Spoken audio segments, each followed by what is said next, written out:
Today I wanted to talk about A Case of Distrust, the 2018 game from Ben Wander. The game follows PC Malone, a private detective in Prohibition-era San Francisco, tasked with tracking down the sender of a mysterious death threat.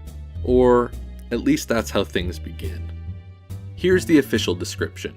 A Case of Distrust is a narrative mystery from 1924 San Francisco.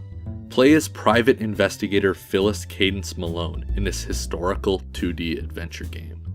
Explore underground speakeasies, smoke-filled billiard halls, classic barbershops, and more.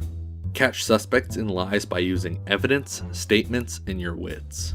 Intrinsic challenges face our heroine as she struggles against a pushback on emancipation, leading to many doubts, both internal and external. Uncover the truth in a mystery full of deception. I love detective stories. Whether they're the cozier golden age detective stories or the hard-boiled film noir. And before I go any further, I'm just going to say it. A Case of Distrust is a fantastic detective game. The music is great, the art is phenomenal, and the game really makes you feel like a detective. You're gathering information, finding connections, following leads, making deductions, exposing lies, and eventually making accusations.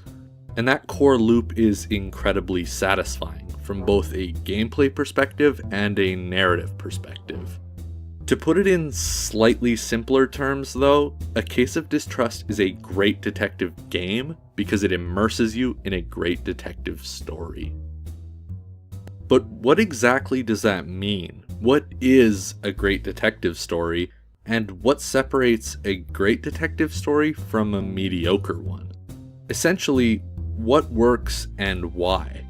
I wanted to know more, so I did a bit of research and found people trying to understand the very idea of the detective story from as far back as the 19th century. And in collating all of the information I found, I was able to come up with 3 key areas that are of the utmost importance in telling a great detective story. Let's start in 1907 with a quote from The Romance of the Detective Story by D. Carroll McEwen. It is no easy matter to define a detective story. Everyone is familiar with them, everyone realizes that they differ from the ordinary novel. But it is hard to put one's finger directly upon this differentiation and analyze it accurately. One may say in general terms that it is a story the interest of which is centered in the solution of a mystery. So that's the first key area, I think. A detective story can only be as good as its mystery. And that's the first thing A Case of Distrust does really well. And I'm actually not going to say anything more about the mystery here. I don't want to spoil it for anyone who may be interested in the game. Next, not a quote, but instead the oath of the Detection Club, a group of authors focused on telling detective stories.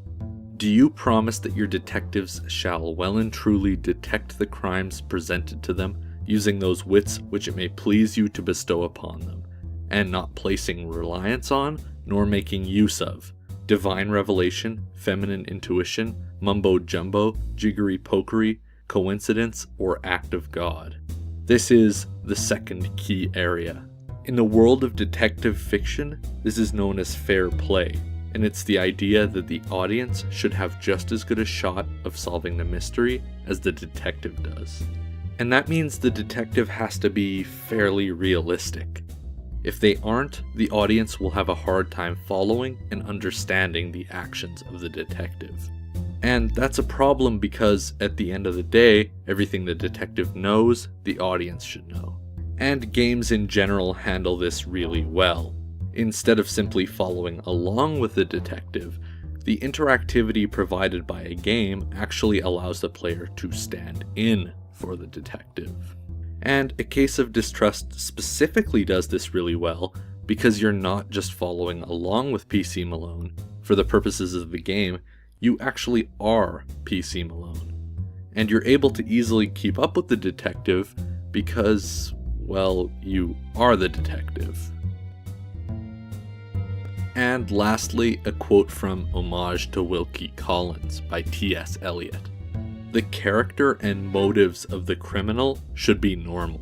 In the ideal detective story, we should feel that we have a sporting chance to solve the mystery ourselves. If the criminal is highly abnormal, an irrational element is introduced which offends us. If the crime is not to have a natural motive, or is without motive altogether, we feel again that we have been tricked. This is the third key area, and it again relates to the idea of fair play, but this time is directed towards the criminal or the antagonist of the story. And it's the third thing A Case of Distrust does really well. The detective isn't a caricature, so why should the criminal be one? I actually don't want to say too much more about the criminal though, because again, I really don't want to spoil anything.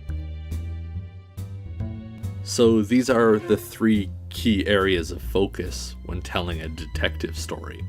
The first in regards to the mystery itself, the second in regards to the detective, and the third in regards to the criminal element.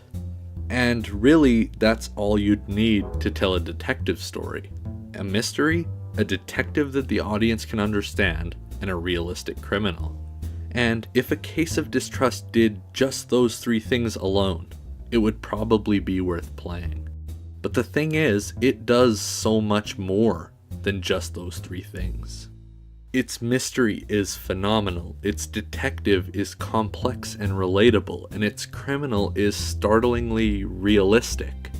Like I said before, A Case of Distrust is a great detective game because it immerses you in a great detective story. And now that I understand exactly what goes into telling a great detective story, I think I like A Case of Distrust even more. At the end of the day, A Case of Distrust is one of my favorite games of the last few years. It's a thoughtful and surprisingly complex bit of storytelling, and I think it's absolutely worth experiencing.